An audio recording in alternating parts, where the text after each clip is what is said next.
Flash back. ഇപ്പൊ turbo എന്ന് പറയുമ്പോഴത്തേക്കും ഒരു ടർബോ എഞ്ചിൻ പിടിപ്പിച്ച പോലത്തെ ഒരാൾ, എക്സ്ട്രാ പവർ ഉള്ള ഒരാൾ എന്നൊക്കെയുള്ള അർത്ഥത്തിലാണ് നമ്മൾ ആ പേര് ഇട്ടത്. ഒരു എക്സ്ട്രാ കരുത്തുള്ള ഒരാൾ, അങ്ങനെ ഒരു നായകനെ നമ്മൾ അവതരിപ്പിക്കുകയാണ്. ഓ, ഇതൊക്കെ കേട്ടിട്ട് എന്റെ വൈറ്റമിൻ സി ചോർന്ന് പോണു വിക്രമ. ചൊറി വന്നിരിക്കുമ്പോഴാ ചൊറുതണം കൊണ്ട് അടിക്കുന്നത്. അല്ല, ചൊറിക്ക് നല്ല ബെസ്റ്റ് മരുന്ന് ഇറങ്ങിയിട്ടുണ്ട് ചേട്ടാ, ബീടെക്സ്. ആരുടെ പടം പിടുത്തം കൊള്ളാല്ലടാ. ഞാൻ ശരിക്കും ഇൻട്രസ്റ്റ് ആയി. ശരിക്കും എനിക്ക് രോമാഞ്ചം ഉണ്ടായി. എവിടെ കണ്ടില്ലേ? കണ്ടു. നാടാകെ ഇളകി മറിഞ്ഞിരിക്കുകയാണ്. പല മഹാത്ഭുതങ്ങളെ പറ്റിയും നമ്മൾ പറഞ്ഞു കേട്ടിട്ടേ ഉള്ളൂ. ഇതങ്ങനെയല്ല. എന്റെ പ്രതാപൻ സാറേ, ട്രെൻഡ് സെറ്റർ എന്ന് പറഞ്ഞ ഇതാണ്.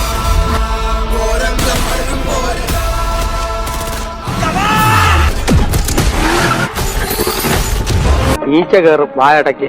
പിന്നെ നാട്ടുകാര് എന്നതാ വിളിക്കുന്നത്? കണ്ടിടത്തോളം എങ്ങനെയുണ്ട്? കണ്ണു തള്ളിയോ? പറഞ്ഞു കേട്ടതിലും ഗംഭീരം, അത്യുഗ്രം. എന്നാ ജോസാടാ?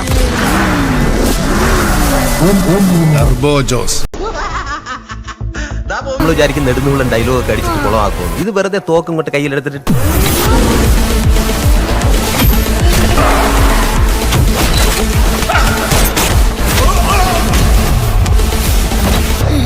മൂന്ന് വെടിയും വെച്ചിട്ട് ഇങ്ങനെ ഊതിയിട്ട് സ്ലോ മോഷനിൽ ഇങ്ങനെ ഒരു തിരിയൊക്കെ ഉണ്ട്. പിള്ളേരൊക്കെ പറയത്തില്ല എന്താ അയാളുടെ ഇപ്പോഴത്തെ മാർക്കറ്റ്? അയാളുടെ തല കണ്ടാൽ ജനം ഇരച്ചു കയറുകയാണ്. അത് ഇച്ചിരി ഹെവി ആയിട്ടും MB GB ഒക്കെ ഇച്ചിരി കൂടുതലാണ്. നീ എന്താ പറഞ്ഞേ?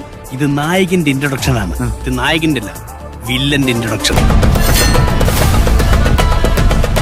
ഈ നഗരത്തിൽ നടക്കുന്ന പല വൻ ഡീലുകൾക്ക് പിന്നിലും ഇന്ന് ഈ പേര് കേൾക്കുന്നു. ഇവന്റെ ബാക്ക്ഗ്രൗണ്ട് ഇത്തിരി ഹെവിയാ. 8 പേരാണ് ഇതിൽ പിന്നിലെങ്കിൽ ഒരൊറ്റയാളും ജീവനോടെ ബാക്കി കാണില്ല.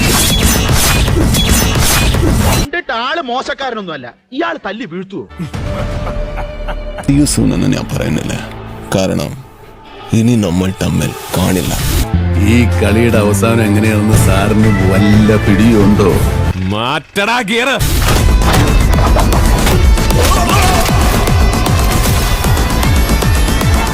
ഇനി അവസാനിച്ചിട്ടില്ല.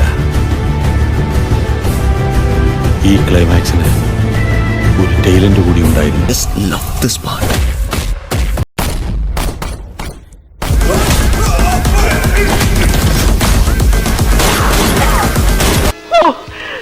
നോക്കിയടാ രോമ എഴുന്നേക്കുന്നത്.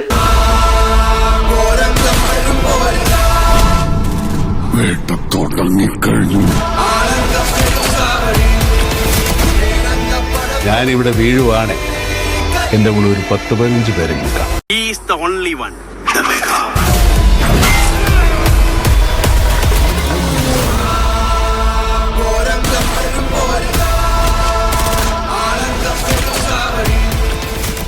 അയാളൊരു വരവ് വരുവെന്റെ മത്തായിച്ച.